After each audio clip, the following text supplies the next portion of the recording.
Hi, ಈ ವರ್ಷದ KCET ಹಾಗೆ ನೀಟ್ ಕಂಬೈನ್ಡ್ ಕೌನ್ಸಿಲಿಂಗ್ ಏನಿದೆ ಇದು ಆದಷ್ಟು ಬೇಗ ಸ್ಟಾರ್ಟ್ ಆಗುತ್ತೆ. ಯಾಕಂತ ಹೇಳಿದ್ರೆ ನೀಟ್ ಎಕ್ಸಾಮ್ 2024 ಇದಕ್ಕೆ ಸಂಬಂಧಿಸಿದಂತೆ ಸುಪ್ರೀಂ ಕೋರ್ಟ್ ನಲ್ಲಿ ವಿಚಾರಣೆ ನಡೀತಾ ಇತ್ತು. ಈಗ ಸುಪ್ರೀಂ ಕೋರ್ಟ್ ನವರು ವಿಚಾರಣೆ ನಡೆಸಿದ ನಂತರ ತೀರ್ಪನ್ನ ಅನೌನ್ಸ್ ಮಾಡಿದ್ದಾರೆ.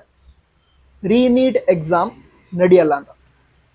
ಈಗ KEA ದವರು ನೆಕ್ಸ್ಟ್ ಯಾವ ಪ್ರೊಸೀಜರ್ ಅನ್ನ ಸ್ಟಾರ್ಟ್ ಮಾಡ್ತಾರೆ ಅದನ್ನ ತಿಳ್ಕೊಳ್ಳೋದಾದ್ರೆ, ಈಗ ಹಲವಾರು ವಿದ್ಯಾರ್ಥಿಗಳು ಕೇವಲ ನೀಟ್ ಎಕ್ಸಾಮ್ ಬರೆದಿರ್ತಾರೆ, KCET ಎಕ್ಸಾಮ್ ಬರೆದಿರಲ್ಲ, KCETಗೆ ಅಪ್ಲಿಕೇಶನ್ ಕೂಡ ಹಾಕಿರಲ್ಲ. ಈಗ KCET ಮತ್ತು ನೀಟ್ ಕಂಬೈನ್ಡ್ ಕೌನ್ಸಿಲಿಂಗ್ ನಲ್ಲಿ ಪಾರ್ಟಿಸಿಪೇಟ್ ಮಾಡಬೇಕು ಅಂತ ಹೇಳಿದ್ರೆ ವಿದ್ಯಾರ್ಥಿಗಳು ಈ KCETಗೆ ಅಪ್ಲಿಕೇಶನ್ ಹಾಕಿರ್ಬೇಕು ಅಥವಾ KEAಗೆ ರಿಜಿಸ್ಟ್ರೇಷನ್ ಮಾಡಿರ್ಬೇಕು. ಅದಕ್ಕೋಸ್ಕರ ಯಾವ ವಿದ್ಯಾರ್ಥಿಗಳು ಕೇವಲ ನೀಟ್ ಎಕ್ಸಾಮ್ ಬರೆದಿರ್ತಾರೆ, KCETಗೆ ಅಪ್ಲಿಕೇಶನ್ ಹಾಕಿರಲ್ಲ, ಅವರಿಗೆ ರಿಜಿಸ್ಟ್ರೇಷನ್ ಮಾಡ್ಕೊಳ್ಳೋದಕ್ಕೆ ಅವಕಾಶವನ್ನ ನಮ್ಮ KEAದವ್ರು ಕೊಡ್ತಾರೆ. ಅದರ ನಂತರ ಈಗ ನೀಟ್ ಸ್ಕೋರ್ ಕಾರ್ಡ್ ಡೀಟೇಲ್ಸ್ ಏನಿರುತ್ತೆ ಅಥವಾ ನೀಟ್ ಡೀಟೇಲ್ಸ್ ಏನಿರುತ್ತೆ ಅದನ್ನ ವೆಬ್ಸೈಟ್ ಅಲ್ಲಿ ವಿದ್ಯಾರ್ಥಿಗಳು ಎಂಟರ್ ಮಾಡಬೇಕು.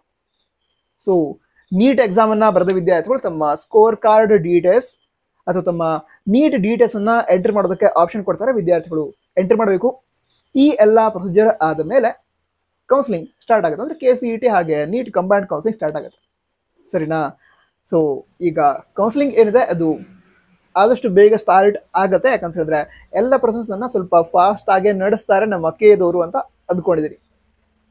ನಂತರ ಬೇರೆ ಡೌಟ್ಸ್ ಇದ್ರೆ ಕಮೆಂಟ್ ಬಾಕ್ಸ್ ತಿಳಿಸಿ. ಈ ವಿಷಯವನ್ನ ತಿಳಿದುಕೊಂಡ ನಂತರ ಅಥವಾ ಈ ವಿಷಯದ ಬಗ್ಗೆ ನಿಮ್ಮ ಅನಿಸಿಕೆಯನ್ನ ಕಮೆಂಟ್ ಬಾಕ್ಸ್ ತಿಳಿಸಿ. All the best. ಜೈ ಹಿಂದ್. ವಂದೇ ಮಾತರಂ.